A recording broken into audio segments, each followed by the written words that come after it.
할렐루야, 여러분들 반갑습니다. 어제는 봄비가 내렸지요. 아마 이 봄비를 기점으로 해서 봄의 날씨가 더 완연해질 것 같은데, 이 완연해질 봄의 날씨를 기대하며 우리의 삶도, 우리의 신앙도 이 봄과 같은 날씨가 될 수 있게 간절히 소망합니다. 교회 소식 전해드리도록 하겠습니다. 확진자들 추이가 좀 더 증가 추세로 계속 되어지고 있죠. 저는 오히려 이럴 때 더 많은 것들을 조심해야 된다라고 생각을 하는데 사람들의 마음이 많이 느슨해진 것 같습니다. 물론 백신 접종, 백신에 대한 예방 접종 이런 것들이 이루어지고는 있으나 저희 교회의 상황상 연로하신 분들이 많이 있고 또 취약계층이 많이 있기 때문에 그런 부분들을 고려해서 많은 어려움과 많은 아쉬움과 또 많은 불가피함이 있지만 그래도 성도들을 먼저 생각하는 어떤 목회자의 마음으로서 온라인 예배로 계속 진행되고 있음을 여러분들 꼭 기억해 주시고요.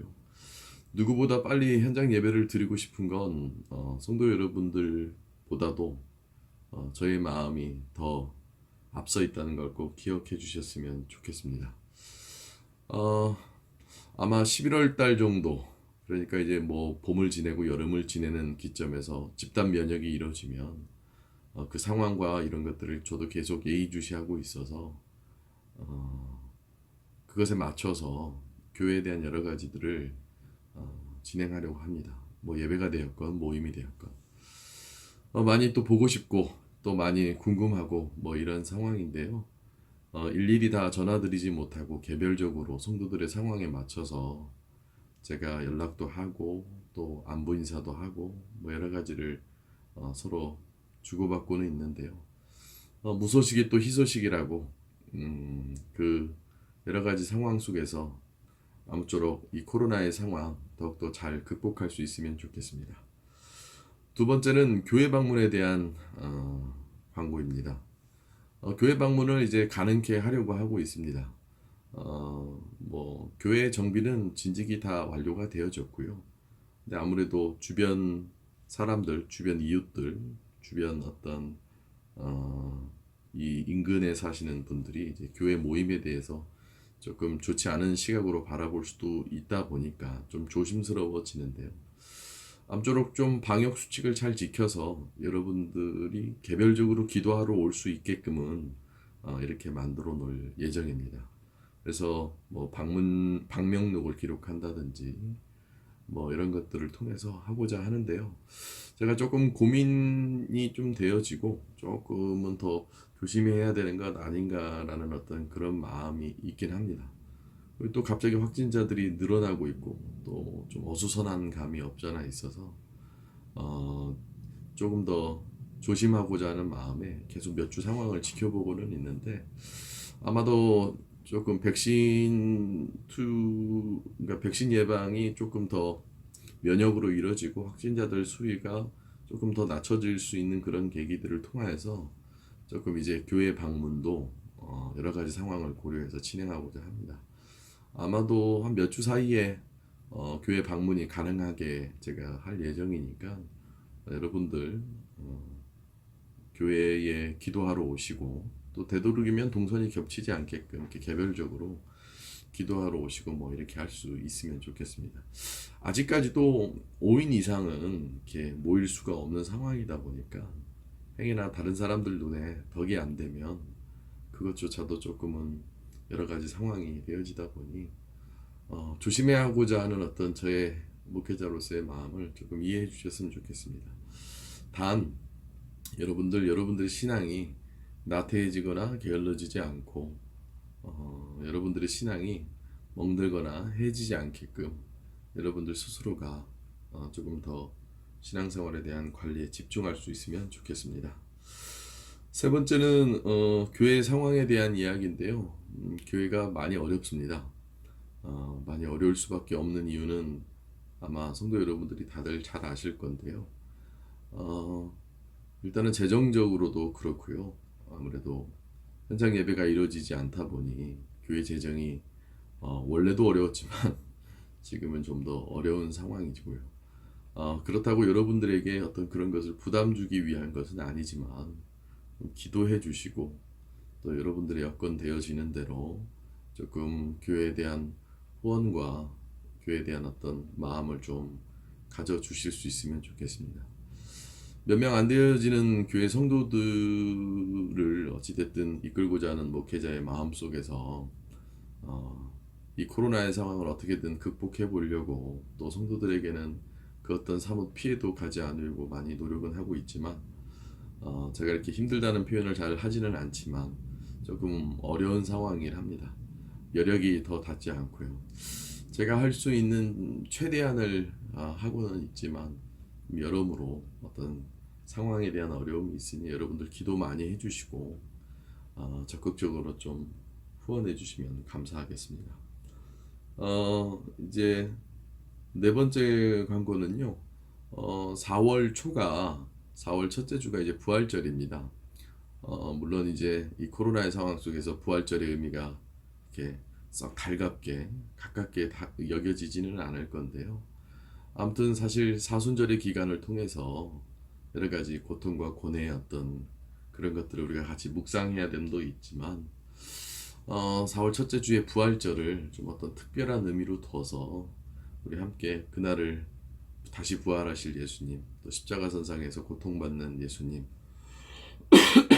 그런 것들을 함께 묵상하며 남은 부활절까지 한 2주의 시간을 같이 좀 묵상하며 지낼 수 있으면 좋겠습니다.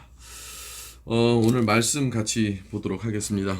오늘 말씀은 우리가 쭉 이제부터 시작되어진 마태복음에 대한 강의 뒷부분인데요. 그 뒷부분은 오늘 마태복음 1장 18절부터 25절까지의 말씀입니다. 마태복음 1장 18절부터 25절까지의 말씀 제가 대신해서 읽도록 하겠습니다. 예수 그리스도의 나심은 이러하니라. 그의 어머니 마리아가 요셉과 약혼하고 동거하기 전에 성령으로 잉태된 것이 나타났더니 그의 남편 요셉은 의로운 사람이라 그를 드러내지 아니하고 가만히 끊고자 하여 이 일을 생각할 때에 주의 사자가 현몽하여 이르되 다윗의 자손 요셉아 내 아내 마리아 데려오기를 무서워하지 말라. 그에게 잉태된 자는 성령으로 된 것이라. 아들을 낳으리니 이름을 예수라 하라. 이는 그가 자기 백성을 그들의 죄에서 구원할 자이심이라 하니라. 이 모든 일 된 것은 주께서 선지자로 하신 말씀을 이루려 하심이니 이르시되 보라 처녀가 잉태하여 아들을 낳을 것이요 그의 이름은 임마누엘이라 하리라 하셨으니 이를 번역한즉 하나님이 우리와 함께 계시다 함이라.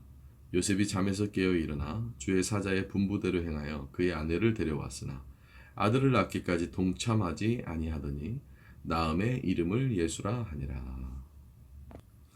우리가 이제 마태복음 강의 1장 계보를 시작해서 오늘 이제 두 번째 그리스도의 탄생이라는 부분에 대한 주제로 1장 18절부터 25절까지의 말씀을 우리가 읽고 이 부분에 대한 강의 설교를 진행하려고 하는데 사실 우리가 읽은 이 18절부터 25절까지에 대한 내용은 이제 예수님의 어떤 잉태, 성령으로 잉태, 그리고 예수님의 나심이죠. 조금 편안하게 얘기를 하자면 사실 믿지 않은 사람들 그리고 과학적인 사고방식에 짙게 깔려 있는 사람들한테는 이 말씀이 가장 이해가 안 되어지죠. 어떤 생물학적인 근거도 없이 성령에 대한 잉태, 그 생물학적 근거라는 건 과학적 근거인데 그런 거 없이 예수님이 마리아의 뱃속에서 잉태가 되어졌다. 사실 믿기 힘든 내용이죠. 근데 이걸 꼭 과학적 근거로서로만 증명과 과학적 근거로서로만 이것을 이해하기에는 굉장한 저는 한계가 있다라고 여겨집니다. 물론 제 믿음 안에서는 이 성령에 대한 잉태가 저의 믿음의 큰 아주 중요한 부분임을 저는 결코 괄시하거나 멸시하지 않는데 중요한 건 우리는 성경 말씀을 너무 과학적 사고방식으로만 이해하게 되어지려고 하면 사실 이해되어지지 않을 내용들이 너무나도 많죠. 그렇다고 지나치게 과학적 사고방식을 완전히 배제해버린 상태에서 문학적인 소견과 어떤 철학적인 어떤 사고방식으로만 이 말씀을 이해한다면 그것조차 또한 무리가 있죠. 그러니까 말씀에 대한 것을 이해할 때 어떤 해석에 대한 각도와 어떤 받아들임에 대한 이해의 척도로 그것을 이해하느냐가 사실은 성경을 이해하는 데 있어서 가장 중요한 겁니다. 물론 이제 아주 극보수적인 분들은 이 말씀에 대한 성령의 잉태를 문자적인 그대로로 받아들여서 정말 성령으로 잉태했다. 그리고 극진보적인 분들은 이건 어떤 메타포일 뿐이다. 뭐 이렇게 얘기를 하는데 어떤 극으로 가든지 사실 그 극으로의 해석에 대한 기준은 그 성향을 지키기 위한 해석의 척도일 뿐이지 사실 각 개인에게 주어진 해석의 방향과 각 개인에게 주어진 이 성경에 대한 받아들임은 여러분들의 선택지이고 이 말씀에 대한 이해는 모두 다가 똑같이 이해해야 되는 본질적인 내용이 있는 거와 동시에 사실은 각자 개인이 성경 말씀에 대한 받아들임이 다를 수 있다는 것도 인정해 볼 필요가 있죠. 그러니까 서로 사랑하라. 예를 들어 서로 사랑하라. 뭐 예사 그런 말씀뿐만 아니라 여러 말씀들만 보더라도 각자 받아들임이 다 다르잖아요. 그리고 너무 또 구약적 사고방식을 갖고서 성경을 다 바라보는 사람들이 있는 반면에 지나치게 신약적인 그 어떤 이해 방식으로 모든 성경을 바라보는 어떤 그런 차이. 성경은 우리에게 해석에 대한 자유함을 주셨죠. 물론 훼손되지 말아야 될 본질은 있습니다. 그 본질은 뭐냐면 그리스도가 우리의 구원을 위해서 십자가에 못 박혀 돌아가셨고 부활하셨으며 또한 우리를 구원할 이임의 메시아임에 대한 어떤 그런 분명한 사실, 하나님의 아들이심을 또한 그를 대신해서 성령을 우리에게 보내주셨다라는 어떤 그 부분에 대한 아주 극명한 본질적인 부분 외에 어떤 문자와 어떤 내용에 대한 어떤 컨텐츠, 어떤 미닝, 그런 의미와 어떤 내용에 대한 거에 대한 많은 다양한 해석은 여지를 둘 필요가 있다는 겁니다. 그러니까 이걸 정말 어떤 누군가가 저에게 와서 정말 잉태했습니까? 저는 그가 묻는 과학적 사실과 과학적 입증에 대한 것을 저는 설명할 수가 없어요. 왜냐하면 그 과학적인 질문은 과학적으로 답변을 해야 되는데 우문현답 방식으로 대답은 할 수 있을지언정 과학적 질문에는 과학적으로 대답해야죠. 그러니까 이런 거랑 똑같습니다. 여러분들은 수학적인 질문을 했어요. 아빠, 2 더하기 2가 뭐예요? 수학책을 보다가 2 더하기 2가 뭐예요? 라고 하면 4라고 대답해야겠죠. 근데 2 더하기 2가 4가 될 수도 있고 5가 될 수도 있단다. 혹은 6이 될 수도 있단다. 혹은 0이 될 수도 있단다. 뭐 이런 식의 답변은 수학적 질문에 다른 식의 어떤 답변인 거죠. 그러니까 예를 들어서 떡 한 덩어리랑 떡 반죽 한 덩어리랑 떡 반죽 한 덩어리랑 또 그 한 덩어리를 합치면 그건 한 덩어리가 되어지잖아요. 물론 이건 뭐 질량에 대한 개념, 수적 개념이 되어지긴 하겠지만 제가 설명하고자 하는 것은 과학적 질문에 과학적인 걸로 답변할 수 없는 내용과 의미가 있을 수 있다는 겁니다. 그러니까 쉽게 얘기해서 정말 성령으로 예수님이 잉태하셨냐? 이것을 증명할 수 있는 방법은 지금 지구상에 있을 수가 없어요. 그러니까 그 시대로 다시 타임머신을 타고 가보지 않는 이상은 도저히 과학적인 산술로 증명할 수 없죠. 그러면 이게 단순하게 성경이 과학적인 지식과 과학적인 질문에 대한 답변으로만 이뤄진 책이냐? 그렇게 받아들인다면 성경을 결코 이해할 수가 단 1도 없겠죠. 성경은 그보다 더 깊은 우리 삶의 많은 신앙적인 근거들과 경험들과 수많은 일들로 이루어지고 있음을 얘기하고 있는 거죠.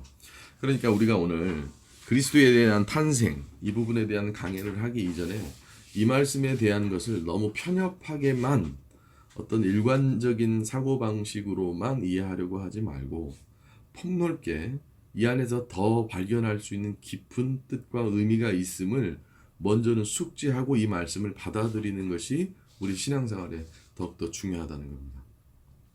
아마 예수 믿는 사람 모두에게 지금 이 시대에 21세기의 과학기술이 이만큼 발달된 사람에게 물어본다면 요즘 논란이 되어지고 있는 구미인가요? 뭐 3살짜리 아이를 뭐 저기 혹사시켜서 죽였는데 알고 봤더니 엄마가 친엄마가 아니고 그 엄마의 엄마였다. 근데 지금 계속 주장하는 바는 걔는 내 딸이 아니다. 내가 낳은 게 아니다. 막 이렇게 얘기하는 것과 별반 다를 것이 없죠.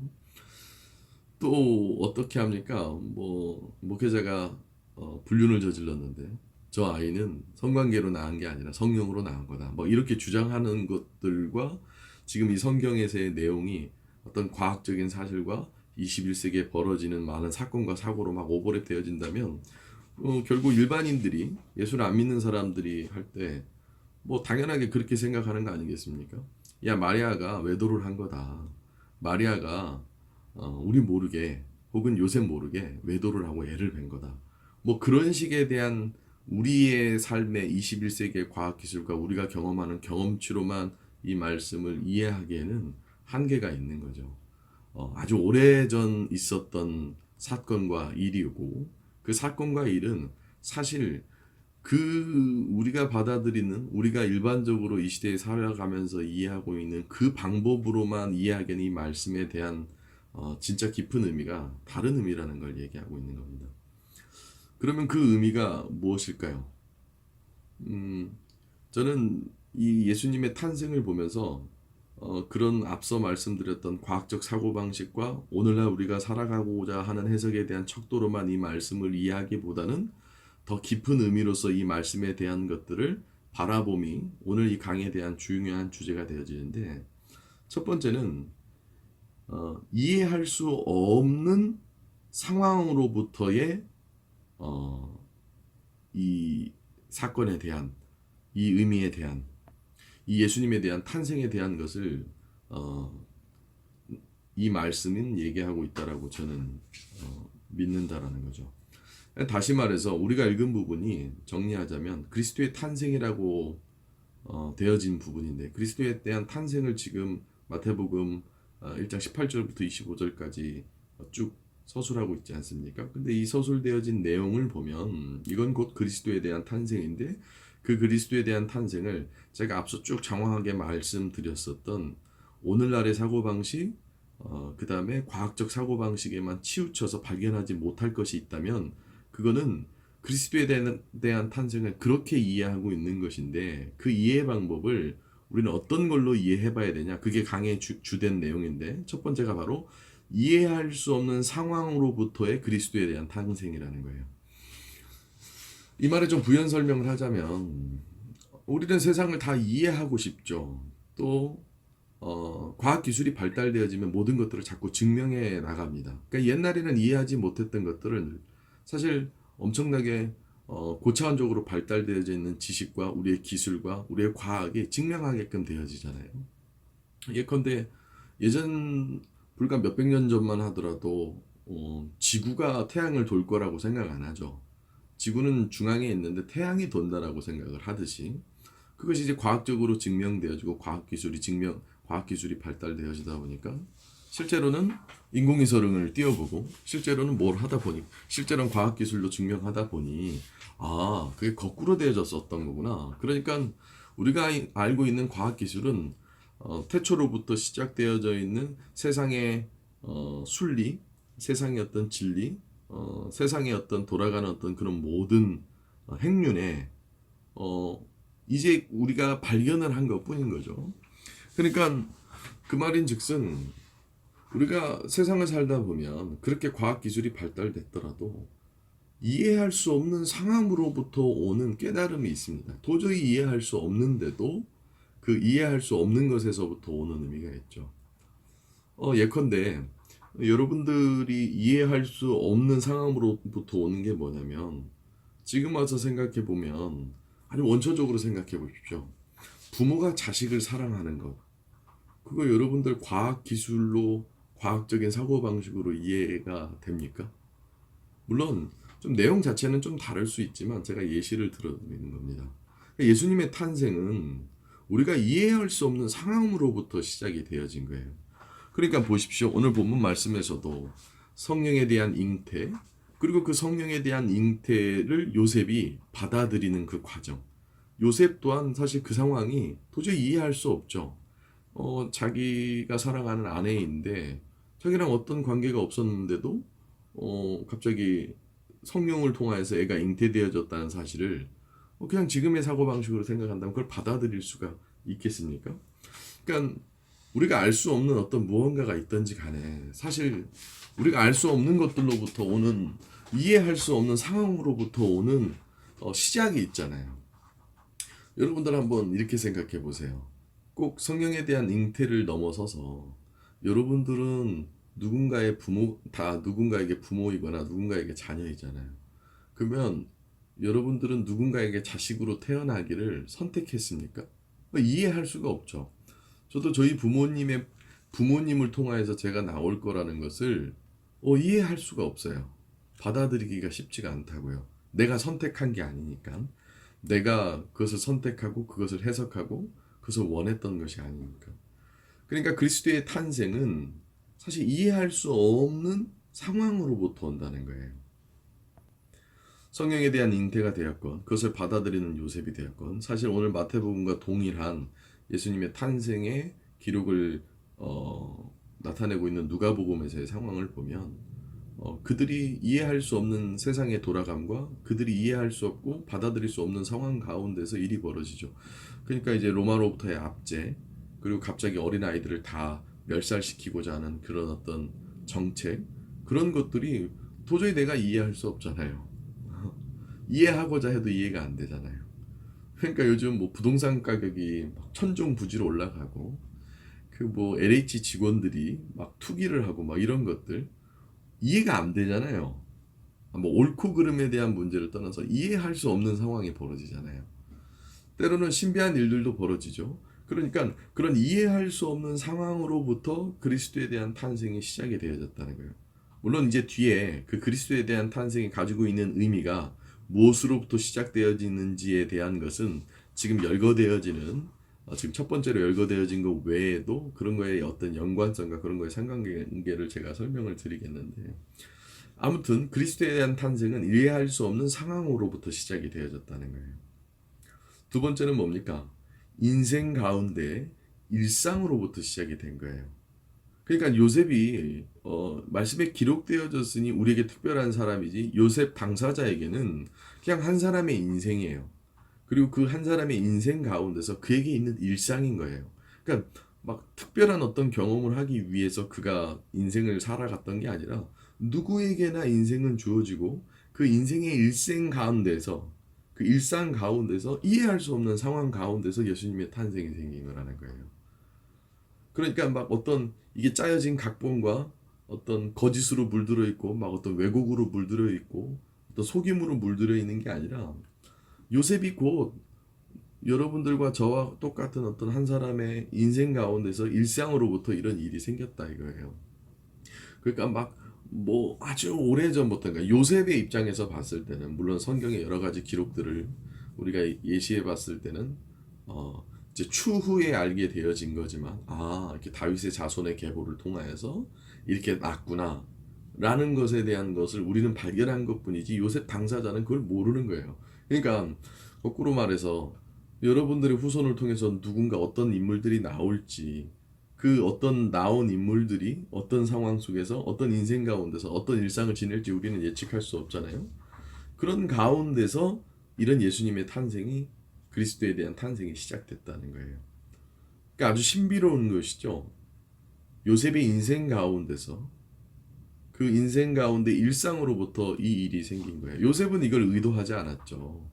그냥 평범한 어떤 몫으로서 그냥 그 시대에 살아갔었던 그 지역에 살아가는 어떤 한 사람으로서 물론 자기 자신이 예수의 어떤 부모가 될 거라는 것 메시아의 부모가 될 거라는 것을 전혀 예측치 못했죠. 그걸 알았다면 요셉은 아마 예수님보다 더 큰 존재가 되지 않았을까요? 몰랐다는 거예요. 그러니까 인생 가운데서 일상으로부터 이런 일들이 그리스도에 대한 탄생이 생겼다라는 겁니다. 물론 이제 쭉 열거된 두 번째까지 열거되어지고 세 번째 열거되어질 것 외에 이것이 무엇으로 연관되어지는지 제가 또 설명드리겠습니다. 세 번째는 상황 가운데 믿음으로부터 그리스도에 대한 탄생이 시작이 된 겁니다. 꼭 기억하십시오. 첫 번째는 이해할 수 없는 상황으로부터 그리스도에 대한 탄생이 시작되어졌고요. 두 번째는 인생 가운데 일상으로부터 그리스도에 대한 탄생이 시작이 되어졌고, 상황 가운데 믿음으로부터 그리스도에 대한 탄생이 시작이 되어졌다라는 거예요. 그러니까 오늘 본문 말씀의 내용을, 주된 내용을 참 가만히 보면 어떤 상황이 처해지잖아요. 근데 그 상황 가운데서 이해할 수 없고 받아들일 수 없고 일상 가운데서 터진 어떤 그 어떤 이벤트적인 것이 예수님의 탄생 자체가, 그것을 믿음으로 승화시켰을 때에 그 믿음이 곧 그리스도의 탄생으로까지 이어지는 것이죠.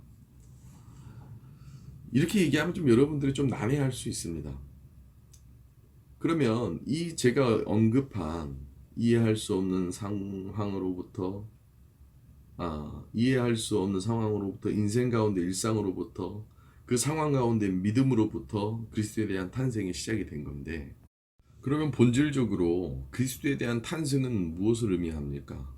우리에게 기쁨, 그리고 우리에게 구원, 우리에게 소망을 안겨준 게 그리스도에 대한 탄생이잖아요. 그러니까 이것을 같이 연관지어서 조금 여러분들에게 깊은 어떤 통찰력을 주고자 함이 있다면, 그리스도에 대한 탄생이 기쁨, 구원, 소망이라면 우리가 이해할 수 없는 상황으로부터 기쁨이 온다라는 것이고, 인생 가운데 일상으로부터 기쁨이 온다라는 것이고, 상황 가운데 믿음으로 말미암아 기쁨이 온다라는 걸 얘기하고 있는 것이죠.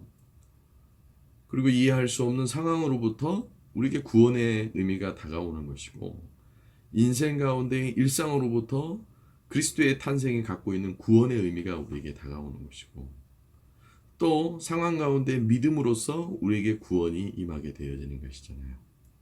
또 마지막으로 이해할 수 없는 상황으로부터 소망이 오는 것이고요. 인생 가운데 일상으로부터 소망이라는 것이 오는 것이고, 또 상황 가운데 믿음으로부터 우리에게 소망이 온다라는 겁니다. 조금 이해가 가십니까?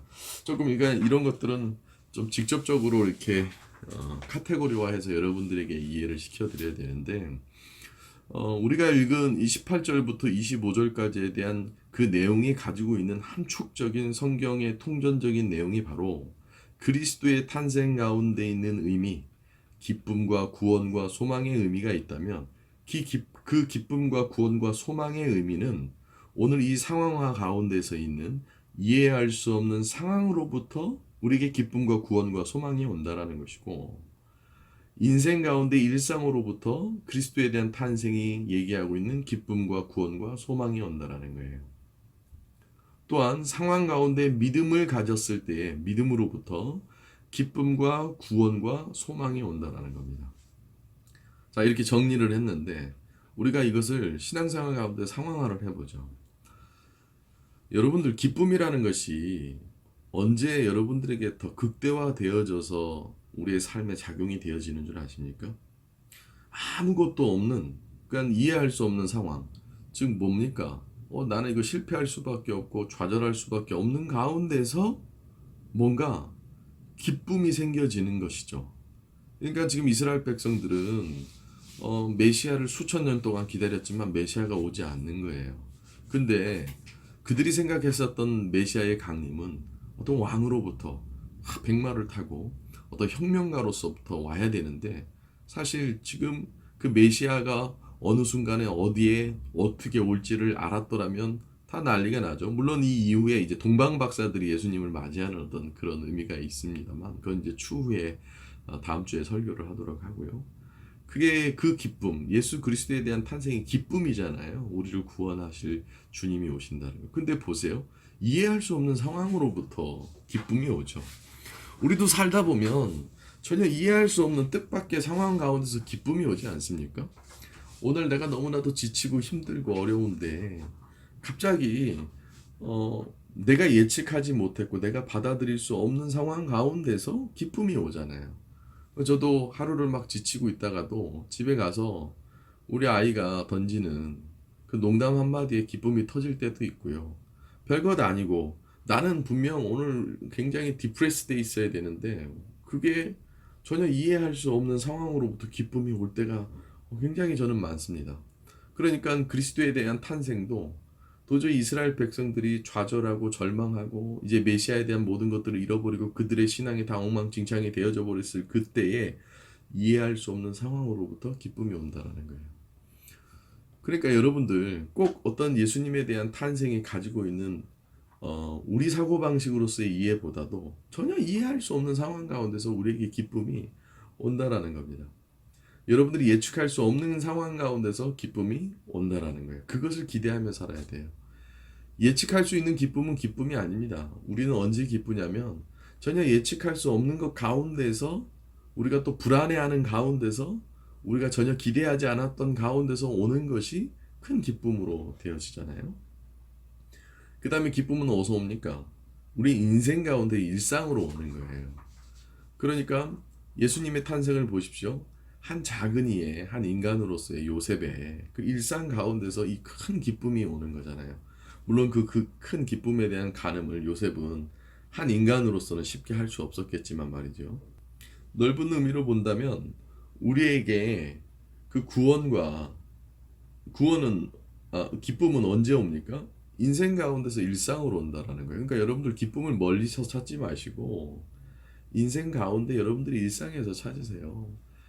좋은 사람들과 맛있는 음식을 먹으면서 또 대화하면 즐거운 사람과 그 대화 가운데서 또 멋진 내가 길 가다가 보는 그 풍경 가운데서 기쁨을 찾아야지 자꾸 그 기쁨을 허황된 거에서 찾으려 한다든지 이것은 오래가지 못하잖아요. 인생 가운데서 일상으로부터의 찾는 그 기쁨, 그리스도의 탄생이 우리에게 주는 그 의미는 바로 그런 거라는 겁니다. 그리고 이 모든 것들을 종합적으로 얘기할 수 있는 상황 가운데서 믿음이 있을 때야 기쁨이 우리에게 오는 거예요. 믿음이 없는 사람에게는 기쁨에 대한 믿음이 없는 사람에게는 그 기쁨이 아무리 농후하고 아무리 좋아도 아무리 얘기를 해줘도 기쁨이 아닌 거예요. 기뻐할 수 있는 자만이 기뻐할 수 있는 것이죠. 그건 무엇이 우리에게 당락을 짓냐면 그건 바로 믿음이라는 거예요. 믿음. 예를 들어 내 자녀가 어떤 무언가 중요한 시험에 합격하기를 바라는 그 큰 믿음 가운데서 그것이 이루어졌을 때 기쁨이 오잖아요. 그러니까 이런 특별한 어떤 상황 가운데서 믿음이 있을 때야 기쁨이 오는 거예요. 다니엘이 사자굴에 들어가요.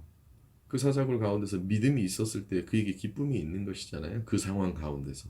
그러니까 여러분들 절망스러운 상황, 뻔하디 뻔한 지루한 인생, 이해할 수 없는 일들에 연속되어지는 여러분들의 삶, 그 가운데서 여러분들이 기쁨을 누릴 수 있는, 기쁨을 소유할 수 있는 여러분들이 되어지길 소망합니다. 즉 그리스도에 대한 탄생은 우리의 일상 가운데서 또한 이해할 수 없는 상황 가운데서 여러분들의 믿음 가운데서 생긴다는 거예요. 바꿔 얘기하면 여러분들이 기쁨을 누리고 싶다면 이해할 수 없는 상황으로부터 오는 그 기쁨, 도저히 내가 예측할 수 없고 기대할 수 없는 것 가운데서 올 수 있는 그 기쁨이 있다는 걸 아셔야 되고, 기쁨은 멀리 있는 것이 아니라 여러분들의 일상 가운데 있다는 것이고, 여러분들의 믿음을 통해서 그 기쁨은 우리에게 오는 거예요. 두 번째는 무엇이었습니까? 다시 회개해서 보듯이 구원이잖아요. 여러분들의 삶은 늘 구원을 바라잖아요. 기쁨을 바라듯이 구원을 바라듯이 소망을 바라듯이 구원을 바란다면 그 구원조차도 이해할 수 없는 상황으로부터 우리에게 구원의 메시지가 와요. 제가 가깝게는 어떤 동영상을 하나 본 적이 있는데 누가 야 어디가 이렇게 불러가지고 그 부름 속에서 뒤를 돌아봤는데 뒤를 돌아보지 않았었으면 큰 사고가 날 법한 어떤 그런 것들이 있다고요. 그 사람에게는 그 이해할 수 없는 상황이잖아요. 근데 구원에 대한 게 그에게 온 것 아닙니까?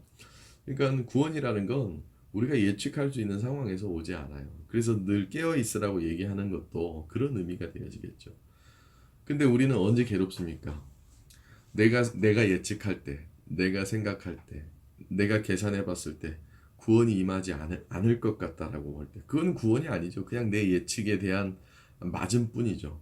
근데 진정한 구원은 우리가 이해할 수 없는 상황으로부터, 인생 가운데 일상으로부터, 상황 가운데 믿음으로부터 온다는 것이죠. 마지막 소망은 어떻습니까?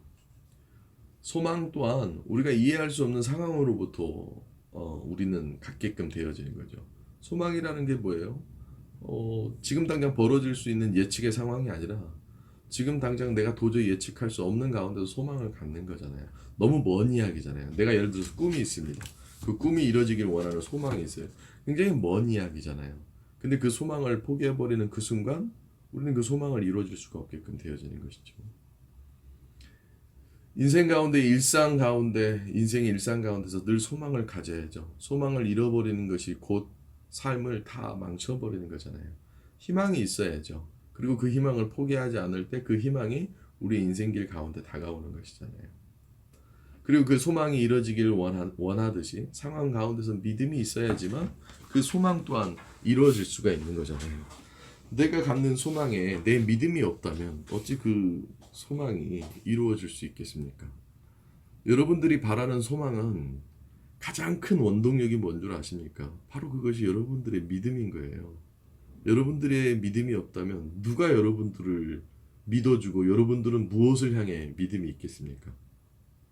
그 소망의 값짐은 나의 믿음으로서 더 빛이 나기 마련인 것이죠. 소망이 전구라면 그 전구를 반짝반짝거릴 수 있게끔 전력을 제공하는 것이 바로 믿음이 되어진다는 것이죠. 우리가 오늘 이 본문 말씀은 그저 과학적 상식과 내 과학적 갇혀있는 지식으로만 이해할 수 있는 것이 아니라 삶에 대한 깊은 통찰력과 삶에 대한 깊은 지혜가 담겨져 있는 말씀입니다. 성령으로서의 잉태, 그것을 증명할 수 있느냐 없느냐의 문제를 넘어서서 이 사건 자체가 얘기하는 것은 그리스도의 탄생인데 그 그리스도에 대한 탄생에는 기쁨과 구원과 소망이 담겨져 있다면 그 기쁨과 구원과 소망은 이해할 수 없는 상황으로부터 인생 가운데 일상으로부터 상황 가운데 믿음으로부터 생겨진다라는 거예요. 그래서 이 말씀을 믿어야 된다라는 것을 얘기하고 있는 겁니다. 과학적인 사실로 믿으라는 것이 아니라 과학적인 사실로 증명이 가능하니까 믿으라는 것이 아니라 우리의 삶에 기쁨이 얼마나 중요합니까? 우리의 삶에 구원이 얼마나 중요합니까? 우리의 삶에 소망이 얼마나 중요해요? 과학적 사실 여부를 떠나서 한 사람이, 한 인간이 인생을 살아가는 데 있어서 가장 빠지지 말아야 될 것이 그 삶에 대한 요소, 인생에 대한 요소가 기쁨과 구원과 소망 아닙니까? 그것을 이루시기 위해 오신 그리스도에 대한 탄생이 지금 이 본문 말씀 안에 담겨져 있는 요셉과 마리아의 상황으로 본다면 이해할 수 없는 상황으로부터 기쁨과 구원과 소망인 예수 그리스도가 온 것이고 그들의 인생, 마리아와 요셉의 인생 가운데 일상으로부터 뭐 이들이 잘난 사람들입니까? 뭐 그때 당시에 거부입니까? 많은 지식계층입니까? 정말 하찮은 사람이잖아요. 만약 성경에 기록되지 않았으면 그저 역사 속에 기록되어지지도 않고 죽었을 그 사람들인데 그들의 인생 가운데서 그들의 믿음으로부터 시작되어지는 구원과 기쁨이 이루어지는 것이죠.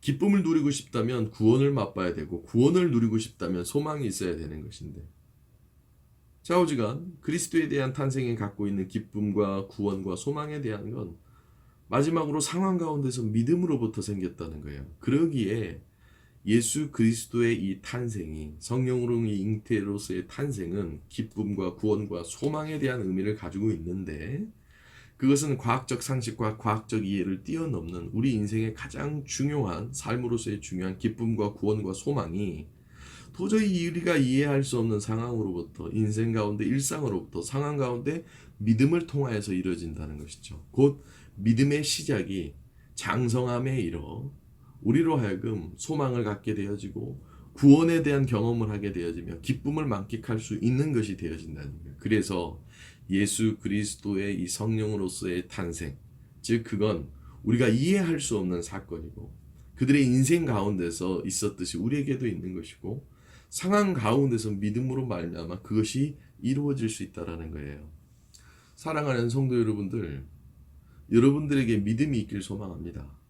그 믿음이 여러분들 상황 가운데 있고 그것이 여러분들의 인생과 일상 가운데 있으면 정말 이해할 수 없는 상황 가운데서 소망과 구원과 기쁨이 여러분들의 삶에 넘칠 줄로 믿습니다. 이 마태복음에 오늘 우리가 읽은 말씀은 바로 그런 의미가 담겨져 있는 아주 중요한 계보를 통해 예수 그리스도가 오심에 대한 하나님의 약속과 동시에 그 하나님의 약속이 우리에게 기쁨과 구원과 소망을 주는 것인데, 그 기쁨과 구원과 소망은 믿음으로 말미암아 상황 가운데, 우리의 인생과 일상 가운데 이해할 수 없는 상황으로부터 이 소망과 구원과 기쁨이 우리가 누릴 수 있는 것이 되어질 수 있다는 겁니다. 사랑하는 성도 여러분들, 코로나의 상황으로 참 모든 것들이 어렵고 힘든 상황 가운데서 이 그리스도에 대한 탄생, 마태복음 1장 18절부터 25절까지의 내용을 통하여서 여러분들에게 이 척박한 가운데 기쁨이 있고 구원이 있고 소망이 넘칠 수 있길 간절히 소망합니다. 기도하겠습니다. 하나님 아버지, 주님께서 아주 오랜 시간 전 우리에게 오셨을 때의 그 의미가 기쁨과 구원과 소망인 줄을 믿습니다.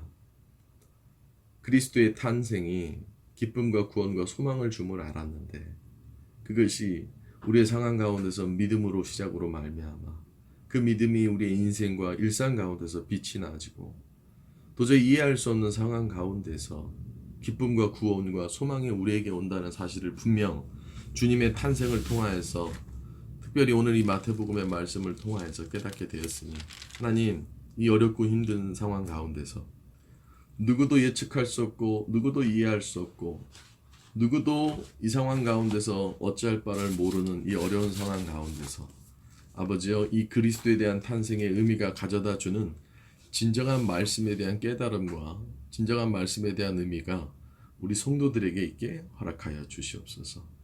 그러므로 아버지여, 주님을 믿음에 기쁨이 넘치게 하여 주시옵시고, 주님을 믿음에 구원이 있게 허락하여 주시옵시고, 주님을 믿기에 소망이 넘치게 아버지의 사랑하는 성도들에게 은혜가 있게 허락하여 주시옵소서. 살아계신 예수님의 이름으로 기도합니다. 이 땅에 오직 주밖에 없네. 그 무엇도 나를 채울 수 없네. 주님의 평안 내 안에 있네. 그 누구도 빼앗을 수 없네.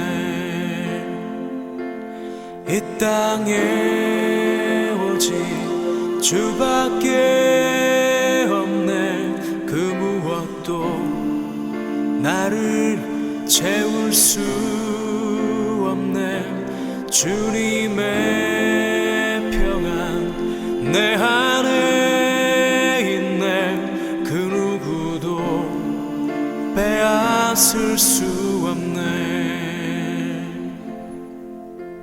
세상은 변해가고 소망은 힘을 잃어도 변함없이 붙드시는 그 구원의 손길.